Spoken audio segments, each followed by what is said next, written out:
Good morning and welcome to your last home learning lesson of the week from me. Happy Friday and happy end of your week. We are at the weekend almost. We are going to start again with our calendar just like we always do, singing our Days of the Week song. Let's start. Days of the week, days of the week, days of the week, days of the week, days of the week.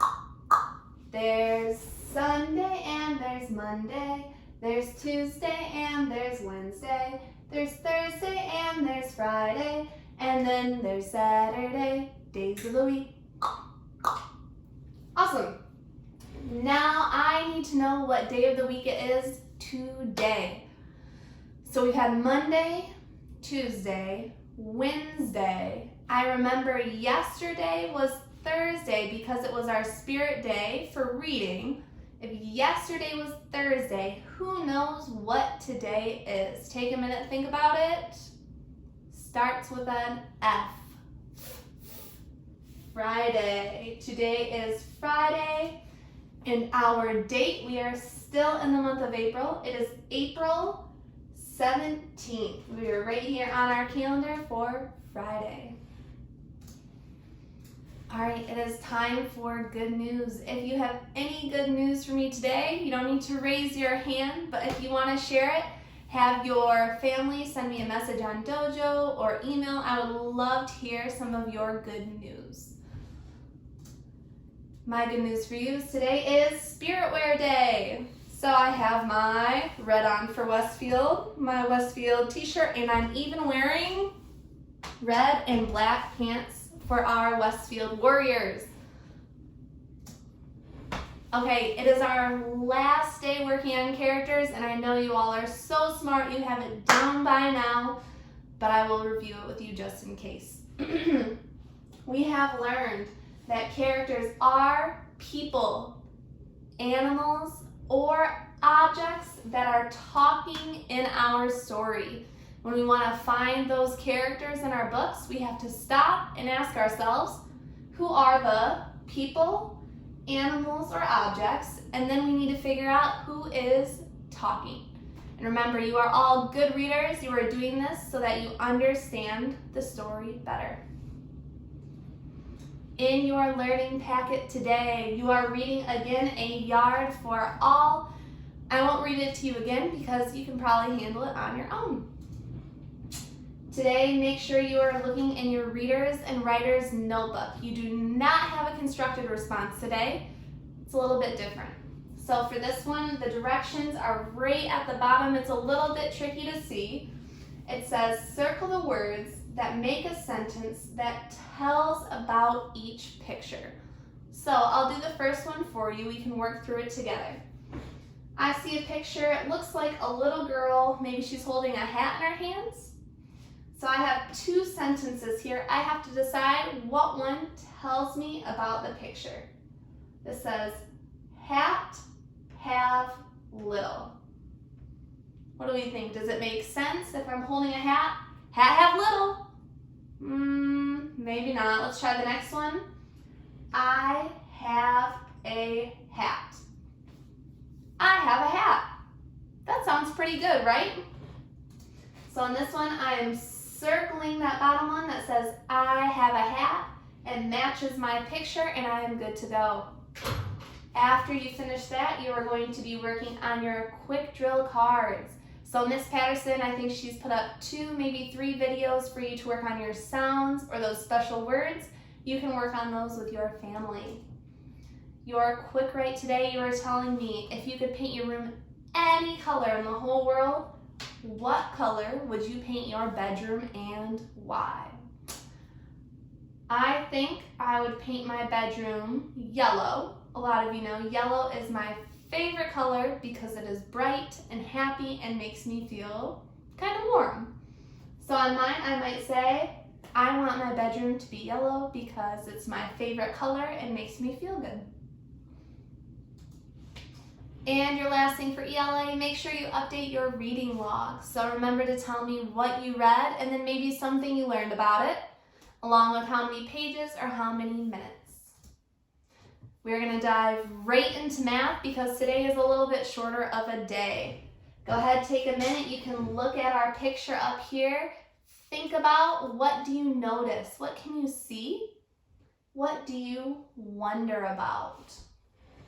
Looking at this picture, I notice there is a boy sitting on a rock. That's what I notice. Something I wonder about this, I wonder if he's going to eat the fish that he catches. Go ahead, you can take a couple minutes, share something with your family, or you can just share it with yourself, something you notice and something you wonder. And let's take a look at our math story problem today.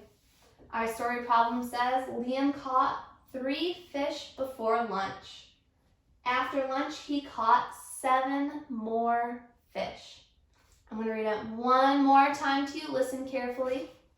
Liam caught 3 fish before lunch. How many fish before lunch? 3 fish. After lunch, he caught 7 more fish. How many more? 7 more fish. What I need to know today is, how many fish does Liam have now? We know that he started with 3, right? And then it says that he caught 7 more. More is one of those words when we hear, we know we're going to add it together. So I know already my answer probably will be bigger than 3 because I have to add 7 more to it. All right. Again, you're probably going to have a different way to do it, but let me show you how I did it today. I have 2 different ways that I solved my math story.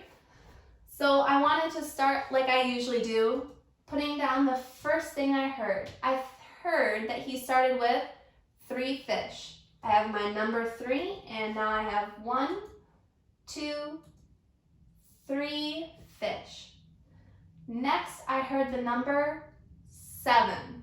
But I also heard that word more, so I know I'm going to be adding. So I'm going to go ahead and draw 7 more fish. There's 1, 2, 3, 4, 5, 6, 7. 7 more fish. My question asks me, how many fish does Liam have now? So I need to take my 3 fish here, and I need to add those to my 7 fish. I'm going to do this just by counting all of my fish, because that seems easiest to me. I have 1, 2, 3, 4, 5, 6, 7, 8, 9, 10. 10 is the last number that I said, so this is how many I have all together now. My answer is 10 fish. Now, when I make when I make my number sentence about the story, what I need to do is I need to use all 3 of these numbers. Remember, starting with 3, we added 7, and that gave us our answer of 10. Your number sentence should say 3 plus 7 equals 10. Now, I'm going to show you one more way to do the problem. And kids, you already know how to do it this way. So you might have to tell your families about a special tool that we're going to use. So I'm going to start us off with a 10 frame. I'm hoping that you all remember how to use your 10 frame. So families, we use our 10 frame sometimes when we're adding 2 numbers together, or we can take them away. So when I do this, I am starting with 3. So I went ahead and I colored 3 dots in my 10 frame to show the 3 fish. Now, I remember over here, my next number is 7. I have to see if I can fill in 7 here to fill up my 10 frame. So I went ahead and I put 7 dots in there. Now, before I even count, before I add how many I need, I notice that 3 fish and 7 fish in a 10 frame fills up my whole 10 frame. Remember, if it fills it all up, do we need to count it? No, we already know if every box is full, then my answer is 10. But we can check still just to make sure. 1, 2, 3, 4, 5, 6, 7, 8, 9, 10. Just like before, my answer stays the same, 10 and 10. 3 plus 7 equals 10. 3 plus 7 equals 10. Two different ways that you could show your problem. After you finish up with your math story, you do have a few math lesson pages. The first page I believe that you're doing looks like this, and it looks like you are working on matching a quantity, how many things you see, to the right number. And then again, moral focus, science, and social studies. We are not starting these next week. However, I might talk a little bit about the moral focus with you just so we're ready. But the next week afterwards, I believe it's April 27th, we're going to start including some social studies and science lessons for you. If you have any questions, want to say hi, anything, message me on Dojo, email me, call me even. I'm available. All right, thank you and have a lovely weekend. Bye.